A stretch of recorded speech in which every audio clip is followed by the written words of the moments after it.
La grande équipe Cap Vert 2023 vous dit une fois de plus merci également. Bonjour et bonsoir. Donc tout dépend de l'heure à laquelle vous nous suivez de partout. Ça a toujours été un énorme réel plaisir d'en savoir plus parce qu'il y a beaucoup de téléspectateurs qui nous regardent de partout. Et merci à vous qui êtes déjà abonnés à travers notre chaîne YouTube Face Télévision RDC. Vous aurez tout le contenu diversifié de nos émissions Cap Vert 2023 avec des invités qui notamment nous parlent de diverses préoccupations, des ambitions et pourquoi pas aussi ils nous définissent quelques points très très positifs, surtout en ce qui concerne la vie de notre pays en 2023 et pourquoi pas aussi des élections qui arrivent bientôt là en 2023. Alors pour ce faire aujourd'hui, j'ai encore l'honneur de le recevoir sur ces plateaux.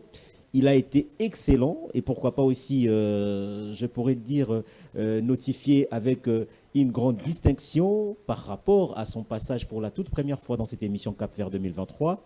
Nous avions parlé avec lui sur beaucoup de points, mais surtout ce que j'ai retenu, c'était plus, on devrait savoir, qu'est-ce qui fait qu'en RDC, surtout à l'est de la République, nous parlons sur la situation guerre et pourquoi pas aussi les accrochages qui nous affrontent entre nous, Congolais, et Rwandais. Qu'est-ce qui se passe exactement? Il a parlé pour dire que tout se base sur la haine, mais une haine liée sur les ethnies de conflit. Alors aujourd'hui, il va faire un pas d'avancée parce que vous l'avez réclamé. J'ai eu beaucoup de messages en provenance des États-Unis. Merci également aussi à nos amis du Venezuela. Ça m'a étonné de voir que si ce ne sont pas des Congolais résidant au Venezuela, mais qui ont écrit à travers ces numéros pour redemander une fois de plus que l'invité d'aujourd'hui puisse revenir sur ce plateau de Cap Vert 2023. Je reçois pour vous Maître Thomas Gamakolo Mputu, je rappelle, analyste politique indépendant, également ici expert dans les conflits de Grand Lac. Il a aussi une structure que je vais un peu en savoir plus si la structure évolue toujours en bonne et due forme. Maître Thomas, bienvenue pour la seconde fois. Cap Vert 2023 vous reçoit. Soyez le bienvenu. Merci beaucoup. Je vous remercie énormément de m'avoir invité encore ou réinvité à votre émission que j'affectionne désormais. Très bien. Depuis ma première émission, je suis très heureux chaque fois que je vois votre émission de vous suivre. Très bien. Donc je suis très heureux d'être des vôtres. L'évolution de la structure dont vous coordonnez, vous êtes toujours basé sur des conflits, hein? Ça vous intéresse lorsqu'il y a des conflits, surtout dans les Grands Lacs. C'est là où la structure vit. Et quand il y a paix, ça vous complique un tout petit peu, vous ne vous sentez pas dans votre peau. Non, nous ne sommes pas intéressés par les conflits. Très bien. Nous sommes intéressés par la paix. On ne peut pas être intéressé par les conflits. Les conflits, c'est une situation qui est anormale dans la mesure où il brise l'équilibre social et politique dans un endroit bien donné, dans une province bien donnée ou dans un lieu précis. Donc nous, notre souhait, c'est de restaurer cette harmonie entre les peuples et de faire en sorte que tous les peuples du Grand Lac vivent en harmonie. Très bien. Et quand nous disons Grand Lac en danger, ça signifie que nous avons identifié que rien n'est immuable dans ce monde. Le Congo peut un jour aussi, on peut se réveiller un jour, le Congo n'est plus. Le Congo? Oui, parce que si nous n'avons pas de vouloir vivre ensemble, si le vouloir vivre collectif n'existe pas, ça signifie qu'un jour, on peut se réveiller, chaque coin du Congo devient un pays. C'est-à-dire que les gens de Kivu, parce que déjà je vous informe que le Nord Kivu seulement c'est 4 fois plus grand que la Belgique, ils peuvent très bien un jour se constituer en État et ne plus se reconnaître de Kinshasa. Si nous ne tenons pas compte de l'état de l'Union de notre pays et surtout particulièrement à l'Est qui est un épicentre des conflits, non seulement au niveau local, c'est-à-dire du Congo, mais qui peut causer une conflagration sur le plan régional. Il y a au moins 5 ou 4 armées maintenant là-bas qui se regardent face à face. Donc vous comprenez que nous voyons les dangers de la balkanisation, nous voyons les dangers du régionalisme ou de la haine ethnique qui peut aboutir à terme carrément à la perte de ces territoires. Il y a déjà beaucoup dans ces coins-là des territoires perdus de la République. C'est cela que nous indexons comme danger. Mais ce n'est pas que ça nous intéresse. C'est-à-dire que notre intérêt, c'est de trouver des voies et moyens pour résoudre ces problèmes définitivement et apporter une paix durable qui fera que notre pays, parce que nous avons tous besoin de la paix. Alors, quand tu parles de ces pays en danger, ces pays de Grands Lacs. Mais très souvent, hein, on sent qu'il y a confrontation entre la RDC et le Rwanda. Souvent, on se limite là. Mais pourrions-nous savoir ces pays en question d'abord? Parce que peu aussi ignorent ces pays en question qui sont des fois en conflit. Ces pays des Grands Lacs, on les parle souvent comme ça. Mais Maître Thomas, est-ce qu'on peut en savoir ce pays en question? Oui, oui. Les pays des Grands Lacs, ce sont des pays qui sont tout autour des grands lacs africains. Donc les lacs Kivu, les lacs Édouard. Je ne sais plus, à l'époque, nous on appelait le lac Mobutu, je ne sais pas moi c'est devenu quoi maintenant. À un moment, c'était le lac Idi Amin, c'est passé des lacs Albert. Le lac Kabila, des fois aussi. Le lac Édouard, bon, il y a des lacs Tanganyika. Vous voyez ce corridor-là, et il y a des pays qui sont tout autour, qui ont en commun les mêmes peuples. Parce qu'il y a dans les grands lacs, si je cite la Tanzanie, c'est dans les grands lacs, je peux citer le Rwanda, c'est dans les grands lacs, le Burundi, c'est dans les grands lacs, l'Ouganda, c'est dans les grands lacs, et le Congo, la RDC, les géants, qui devaient donc en fait occuper sa place des géants dans les grands lacs, font partie des pays des grands lacs. Lorsqu'il y a eu des partages à Berlin, dans les grands lacs, on n'a pas tenu compte des ethnies qui occupaient ces territoires. Ce qui fait que, bon, on a découpé comme ils ont voulu, aucun Africain n'était là. On s'est retrouvé avec des peuples de part et d'autre de la frontière, ce qui fait qu'il y avait déjà des Banyarwanda autochtones à Rutshuru. Vous allez constater, par exemple, qu'à Rutshuru, on a des localités comme Jomba, comme Rutshuru même, c'est en Kinyarwanda, Rumanga, c'est en Kinyarwanda. Nous avons des localités comme Tchengerero, vous voyez déjà même quand je prononce. Ça, c'est Nirangongo. Voilà. Donc, c'est des localités, tout ça, Nirangongo qui signifie porte du diable en Kinyarwanda. Wow. Vous voyez, donc il y a Ingoma, qu'on appelle aujourd'hui Goma. Je ne sais pas si c'est pour dire tam-tam ou marteau ou quoi. Mais en tout cas, vous avez constaté que Kivu, c'est déjà dans les Kinyarwanda. Ouais, donc nous étions à un moment, avant le découpage ensemble, tous les pays des Grands Lacs, vous allez voir qu'il y a des Bafuliro au Sud Kivu, il y en a aussi au Burundi. Quand vous allez dans le quartier Bouiza, au Burundi, vous allez voir qu'il y a des Congolais là-bas qui sont majoritaires. Ouais, donc nous sommes unis un peu par des peuples on partage un peu le même peuple, et plus ou moins une même quittée à l'Est. Donc nous sommes obligés de vivre ensemble. Non seulement que nous sommes obligés, mais pour longtemps. On en a encore pour 1000 ans. Ce qui fait que nous avions, au niveau de notre structure, les Grands Lacs en danger, pris la résolution de commencer à réfléchir, à faire des analyses prospectives pour voir qu'est-ce que ces sociétés deviendront si on continue dans cette lancée de haine ethnique et de conflits ethniques. Parce que ces conflits-là on commence à en avoir un peu marre. D'accord. Justement, c'est pour ça qu'on a demandé que tu reviennes. Beaucoup de Congolais ont écrit à travers ce numéro. Je rappelle, s'il y a un numéro via WhatsApp, vous pouvez toutefois aussi nous avoir facilement.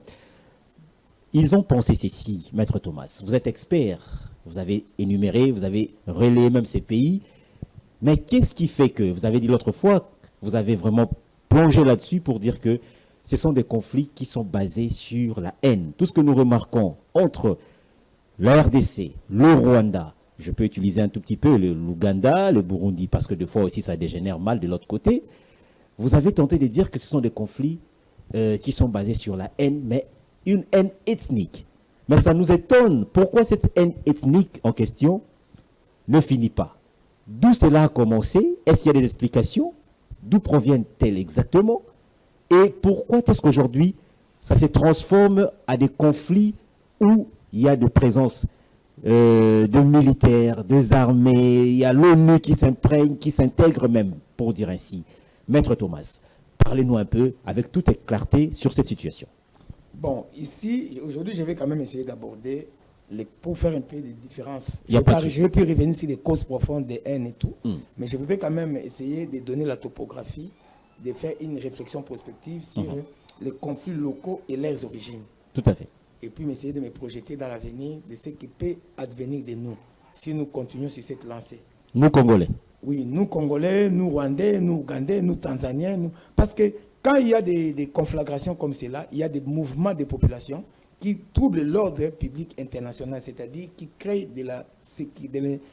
qui troublent la sécurité et la paix internationale. Parce que quand il y a des mouvements transfrontaliers de troupes, il y a des rebelles qui traversent de part et d'autre. Nous avons ici chez nous les ADF, qui est une rébellion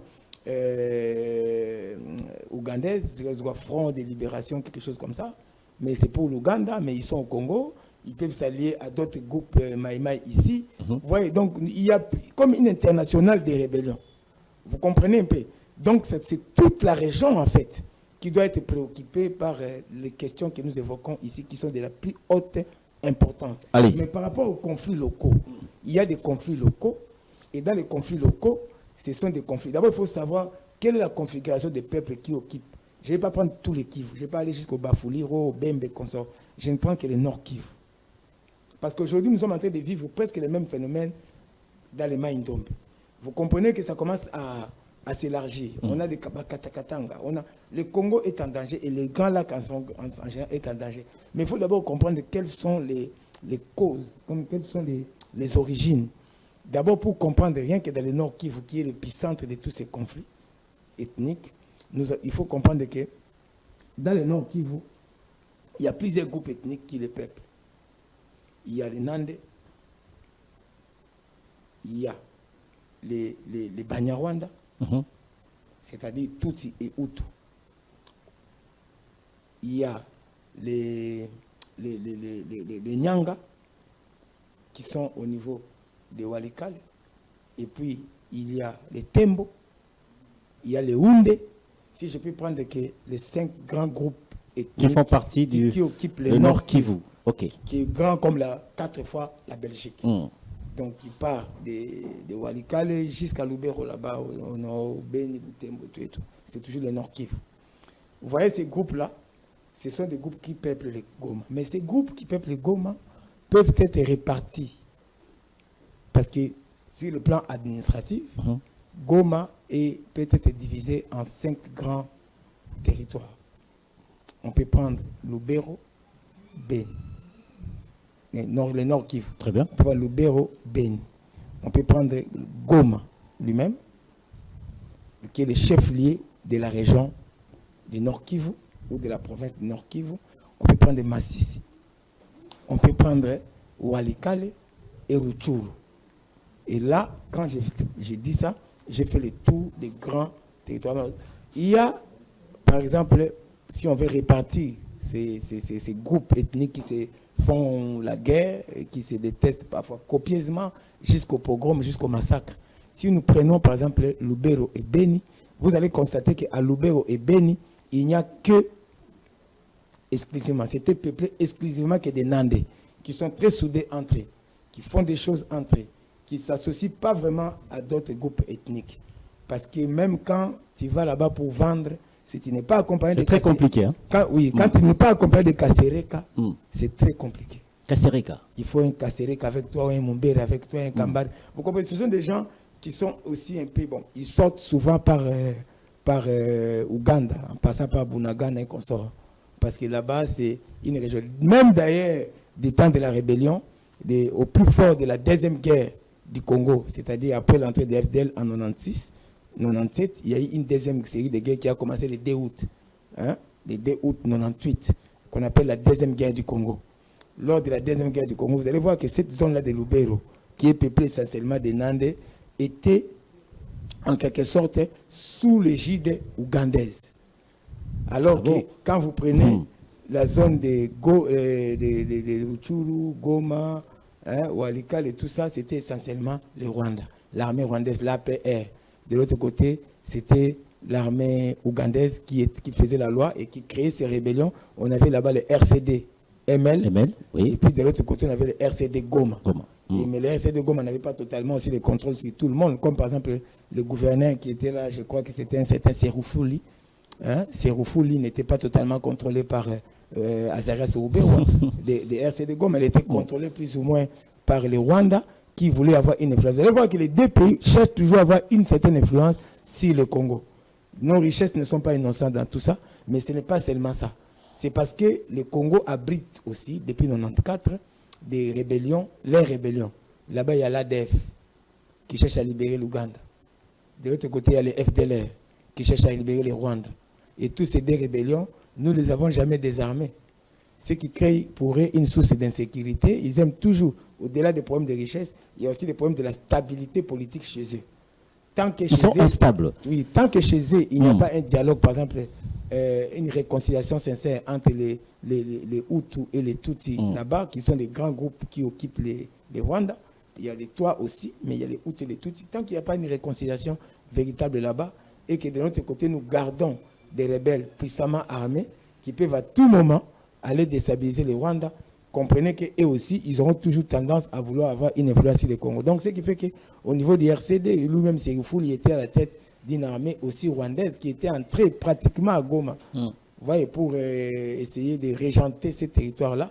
Bien sûr, il y avait le RCD, des Roubaix et consorts, mais les Rwandais avaient aussi une même bille. N'eût été les pressions internationales, il allait difficilement se retirer. Très bien. Vous comprenez, vous comprenez donc, ce qui fait que tout ça, ce sont des éléments qui exacerbent également des conflits ethniques, parce qu'après le départ des Rwandais, vous voyez qu'entre les Banyarwanda et les autres ethnies locales qui se considèrent comme autochtones, parce que les Banyarwanda ont la particularité d'être à la fois autochtones et étrangers, et transplantés. Parce qu'il y en a qui ont été transplantés dans des années 20 à 40, il y en a qui étaient déjà là, ce qui explique qu'il y a des localités qui portent des noms en Kinyarwanda, comme je crois, Kiwanja. Il y a des localités comme ça, comme Nirangongo. J'ai cité quelques-uns, Tchenguerero, Rusizi, Karisimbi. Ouais, tout ça, ce sont des noms à consonance Kinyarwanda. Ce qui signifie que déjà ces territoires, avant, à l'époque précoloniale, étaient déjà occupés par les Banyarwanda. Ouais, mais avec la présence, l'ingérence rwandaise dans la politique pendant cette période, il y a eu aussi un étirement, un éloignement de ces populations avec les populations qui se considèrent comme étant autochtones.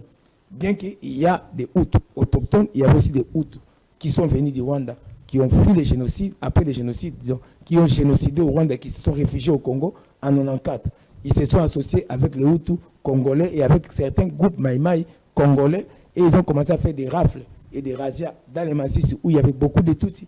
Beaucoup de Tutsis également ont dit fuir maintenant au Rwanda, de nombreux, presque tous. Donc la majorité a dit fuir parce qu'ils ne pouvaient plus exploiter les élevages, faire les pastorages. Je pense que ça s'est dit comme ça. Si ce n'est pas comme ça que les téléspectateurs m'expliquent. Ils vont comprendre. Il faut comprendre, ça dit que c'est un pasteur. Donc beaucoup ont fui à cause de cette insécurité créée par l'entrée massive. Plus d'1 million d'hommes qui sont venus au Congo et qui détestaient déjà, après avoir tué déjà les Tutsis là-bas, et ils se sont dit pourquoi pas tuer aussi ici. Tout ça c'est à la base, les autres ils vont prendre des armes.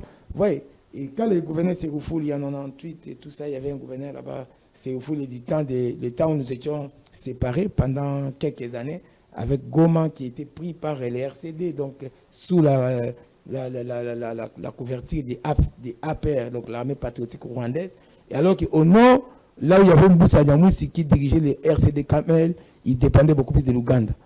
Donc déjà, quand vous voyez comment le nord est constitué, donc vers Lubero, Beni, c'est les Nandés. Les Nandés sont toujours un peu réticents à s'associer à d'autres. Et ils sont exclusivement là-bas. Mais quand vous venez vers Goma, dans Goma, c'est beaucoup plus...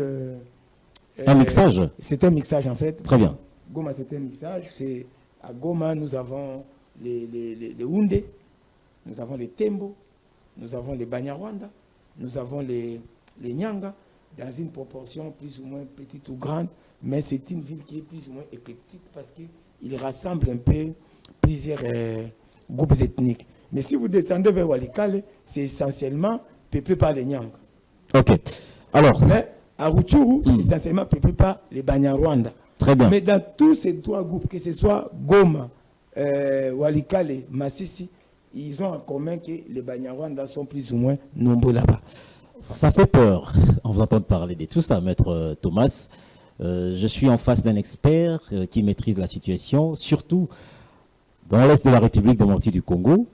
Je pensais peut-être que l'autre fois, quand vous étiez ici, vous avez démontré que ces conflits, ce sont des situations qui sont plus plongées sur de haine ethnique. On pouvait rapidement trouver la solution. Mais là, on sent qu'il y a encore des désastres qui avancent. Est-ce que d'après vous, il y aura des explications à démontrer qu'il y a des avancées positives pour remédier à la situation afin d'obtenir la paix et aussi revenir dans des vraies raisons, ou encore actuellement, jusqu'à présent, rien ne marche sur les réalités, surtout à l'est de la République. Parce que 2023, beaucoup de personnes se poseront la question. Ici, à Kinshasa, ça marche très bien. Vous avez tenté de parler sur la situation dans les grands Bandundu, surtout dans les territoires de Kwamutu. Il y a déjà des petites revendications qui naissent. Demain, ça ne sera pas Kisangani, ça ne va pas toucher, je ne sais pas moi, le Maniema et tout et consorts, parce que ça a commencé quelque part. L'Est nous donne l'exemple des conflits et d'autres provinces commencent à imiter ces réalités. Vous ne pensez pas qu'en 2023, on aura une situation catastrophique pour ne pas arriver aux élections, des élections crédibles? Oui, voilà. Oui. Il y a, la balkanisation du Congo n'est pas quelque chose au jour d'aujourd'hui qui est illusoire. C'est tout à fait possible. Si nous continuons sur cette lancée. On risque d'être balkanisé. Oui. Parce que, en fait, des sécessions, on n'est pas à l'abri de la sécession katangaise, on n'est pas à l'abri des îlots qui échappent totalement. On risque de construire des îlots qui échappent totalement au contrôle de l'État. Il y a des localités entières qui ont été remplacées par des populations Hutus qui venaient du Rwanda et tous ceux qui sont devenus très nombreux qui ont chassé ces populations. Il y a des endroits qu'on avait recensés en 2018. Il y en a des en 2018 où si vous allez aujourd'hui, vous allez trouver que c'est d'autres populations. Justement. Vous comprenez, parce que les conflits ethniques maintenant au Congo, il y en a plusieurs. Dernièrement, vous avez appris qu'à Mbushima, il y avait eu des cases brûlées chez les Benakapouya, des choses comme ça. C'est-à-dire que l'état de l'Union du Congo est désastreux. On devrait en fait avoir une commission nationale pour la réconciliation des peuples. Parce que c'est quelque chose qui me préoccupe au plus haut point. Les gens sont préoccupés. Les élections en soi ne résolvent absolument rien. Comment parce ça? que les élections... C'est la meilleure voie, c'est la meilleure porte. Si nous allons comme ça aux élections, c'est-à-dire que nous sommes arrivés à dans un état où on se déteste tellement copieusement que le Mukongo va voter le Mukongo, le Moulouba va voter le Moulouba, le Mouyaka va voter le Mouyaka, le Lubero va voter les Nandé va voter les Nandé. Voyez, donc c'est très dangereux d'aller comme ça aux élections sans résoudre les problèmes des conflits ethniques qui est devenu courant. Et il n'y a pas seulement les conflits internes. Tout le peuple que je vous ai cité, pour revenir simplement d'abord au problème de Goma. Moi, je dis, ce que vous dites là n'est pas à exclure. Si on n'y prête pas attention, si on ne veille pas au grain, si on ne se lève pas contre les discours incitatifs à la haine, des discours, il faut criminaliser tout discours qui incite à la haine de l'autre, qui invective ou qui indexe l'autre en raison de son appartenance, soit à une tribu, soit à un clan, soit à une ethnie. Il faut commencer d'abord par les plus dangereux de ces conflits, parce que les plus dangereux, c'est les conflits intra-ethniques de Hutu-Tutsi. Qui veut dire quoi exactement? Le conflit intra-ethnique de Hutu-Tutsi, c'est un conflit qu'on a exporté du Rwanda. C'est-à-dire qu'au Rwanda, quand Grégoire Kayibanda a pris le pouvoir en 1959, il y a eu des événements malheureux qui ont, comme les Tutsis sont minoritaires là-bas, ils ont été poursuivis, massacrés. Les rois fuient en Ouganda avec au moins 200 000 Tutsis qui sont allés avec lui. Et puis ils se sont érigés en rébellion à la fin des comptes, parce qu'en 1973, Kayibanda qui avait estimé qu'il devait faire quand même une union nationale là-bas au Rwanda, parce que tout le problème part de là. Chaque fois qu'il y a un problème là-bas, ça a une incidence au Kivu. Il voulait faire une union nationale, mais les Hutus du Nord, vers Wengeri là-bas et tout ça qui était dans l'armée, notamment Abiyarimana qui était général-major, n'était pas de cet avis-là.